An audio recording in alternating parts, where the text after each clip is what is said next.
Pessoal, todos nós sabemos que final do ano o inverno vai chegar forte lá na Europa. E cara, não vai ter jeito, não vai ter jeito, não vai ter como a Europa substituir o petróleo e o gás da Rússia a tempo. Porque olha só, o próprio Macron, ele foi ouvido, né, foi flagrado conversando, cochichando no ouvido do Biden, falando o seguinte, cara, os Emirados Árabes, a Arábia Saudita, elas não podem mais aumentar a quantidade a produção de petróleo, tá? Porque assim, a própria União Europeia, o pessoal dos Estados Unidos, tá fazendo o quê? Uma promessa de que até 2023 o petróleo russo vai ser proibido, né?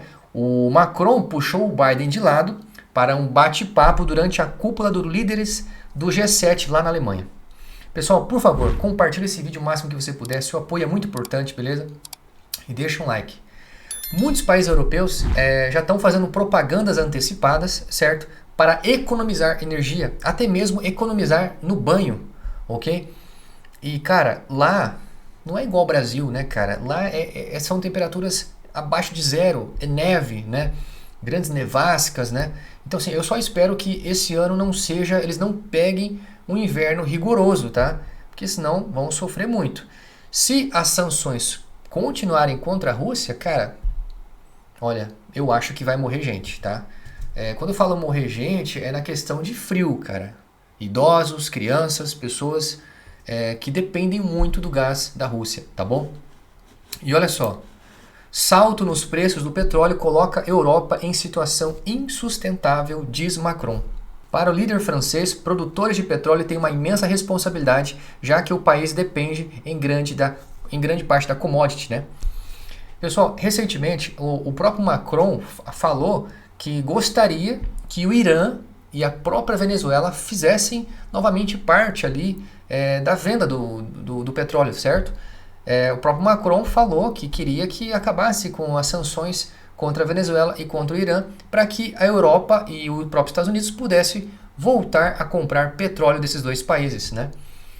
E eu falo para você, se eles não retirarem as sanções contra a Venezuela e contra o Irã, é bem possível que esses dois países venham a se integrar no BRICS, tá bom?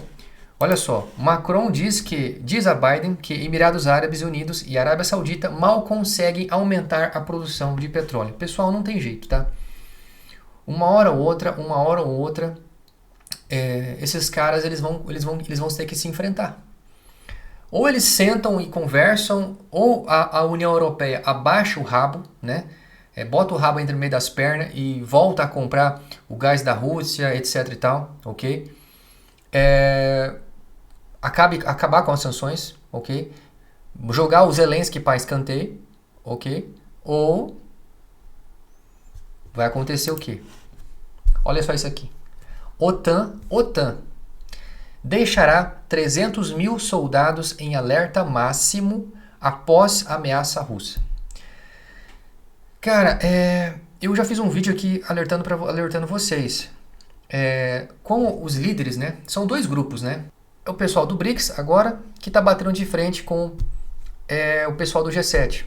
E também tem o pessoal lá da Arábia Saudita, né? O califado muçulmano, tudo mais. Essa galera agora não está se envolvendo nessa treta, né? Só que eu tenho certeza que o pessoal da Arábia Saudita, ali, dos Emirados Árabes, eles vão ficar do lado da China e da Rússia. Caso aconteça alguma coisa, certo? Assim, no último instante, tá ligado? Eu acho que eles vão ficar do lado da China e da Rússia. Até mesmo por questões, assim, ideológicas, né? Eu acho que sim, tá? Olha só, OTAN deixará 300 mil soldados em alerta máximo após ameaça russa.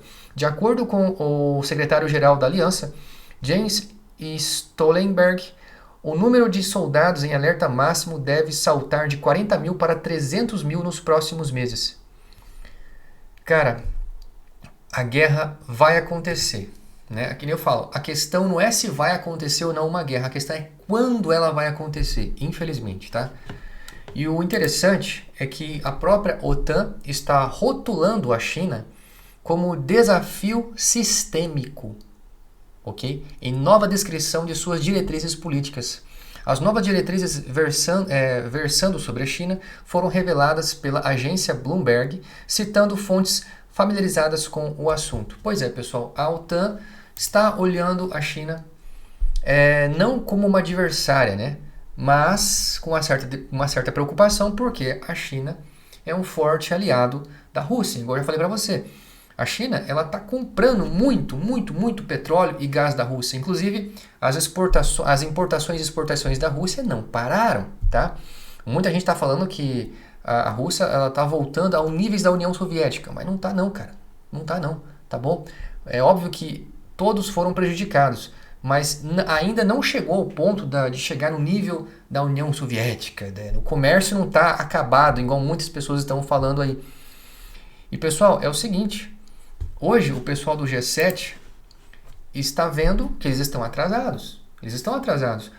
O próprio Trump alertou uma vez em discurso que a Alemanha estava ali dependendo 100% da Rússia em questão de gás e petróleo, entendeu? Então, há muito tempo, o pessoal do G7 vem cometendo os mesmos erros. Vem empurrando com a barriga uma coisa que a China e a Rússia estão fazendo há muito tempo. Ó, a Rota da Seda, né? A China está investindo no continente africano há quanto tempo? Começou investimento pesado mesmo ali em meados de 2010, 2013. Entendeu? Então, e agora, simplesmente praticamente 10 anos depois, o pessoal do G7 quer levantar 600 bilhões de reais para se contrapor, para competir com o cinturão da Rota da China. Você acha que isso vai dar certo? Eu acho que não vai, cara. Então, assim, a OTAN está falando que a China não é adversária. É óbvio que é. Você acha que a OTAN vai abrir de forma clara, ó, a China é adversária? Não vai. Não vai. Entendeu? Porque a OTAN, o pessoal do G7, essa galera, ainda tem a falsa esperança, né, de que na hora H a China vai abandonar a Rússia. Eu acho que não vai, não. Eu acho que não vai. Tá? Eu acho que os dois ali não vão mais assim se desgrudar, entendeu? Porque eles têm ali um pacto em comum que é competir com o Ocidente, ok? Então eu não acredito que na hora H a China vai abandonar a Rússia. Então assim, a OTAN diz que a China não é adversária. É claro que é. Claro que é. É adversário da OTAN, adversário do pessoal do G7, tá? Olha só, a Organização do Tratado do Atlântico Norte, OTAN, não vê a China como um adversário, mas está preocupado com laços cada vez mais estreitos de Pequim com Moscou, desde a invasão da Ucrânia pela Rússia. Disse o secretário-geral da entidade. Olha só o que esse cara falou. Não consideramos a China um adversário, disse Stoltenberg, à margem da cúpula da OTAN em Madrid, afirmando que a China logo será a maior economia do mundo e que a OTAN precisa se envolver com Pequim em questões como as mudanças climáticas. Cara, é engraçado, velho. Esses caras, eles sempre trazem a mesma coisa. A própria Alemanha agora está falando lá que em 2035 eles não querem mais veículos movidos a combustíveis fósseis e tal. Eles trazem uma agenda, o pessoal do G7, essa galera da OTAN, da ONU, eles trazem uma agenda, tipo assim, meio que obrigando realmente os membros a seguirem aquela agenda, entendeu? Então assim, vai dizer que não é uma coisa autoritária. É claro que é. É claro que é autoritária, né? Todos eles querem impor de forma autoritária o seu poder sobre o outro. Eu arrisco falar que não existe lado certo nem lado errado. Porque os dois estão competindo entre si para dominar o mundo. Okay? O G7 é a nova ordem mundial. O próprio pessoal ali, o próprio Putin, a Rússia, quando invadiu lá a Ucrânia, não se falava mais do Coronga. O Coronga acabou, depois do que o Putin fez lá. Acabou o Coronga, agora todo mundo falava da Ucrânia. O que o Putin fez, eu não estou falando que o Putin fez certo. Eu não acho que violência é a solução para nada. Eu acho o seguinte, que o que o Putin fez desmantelou completamente esse plano sequencial que a nova ordem mundial estava trazendo para o mundo, entendeu? Então, assim, eles enfrentaram, o próprio George Soros falou que o Putin ali tem que acabar, o Putin tem que exterminar o Putin, tipo assim, né? A galera, o próprio George Soros falou que o mal do mundo é o Putin, né? Então, assim, cara, eu não estou do lado A nem do lado B. Só estou falando para você o seguinte, que são várias forças competindo para quem vai dominar o mundo. Essa é a questão. E o meu medo é que essas grandes economias, essas grandes potências entrem em conflito, ok? Tipo a OTAN. Se a OTAN entrar em conflito com a Rússia, direto, Terceira Guerra Mundial. Terceira Guerra Mundial. E isso tá assim, ó. Assim para acontecer. Tá bom?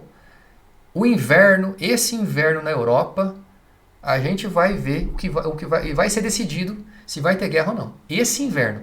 Ou o pessoal da União Europeia enfia o rabinho no meio das pernas e tira as sanções contra a Rússia e voltam a comprar o gás, petróleo, etc e tal. Ou pode vir guerra, ok? Agradeço imensamente pela presença e apoio de vocês. Peço que você compartilhe o vídeo e se inscreva no canal. Até mais.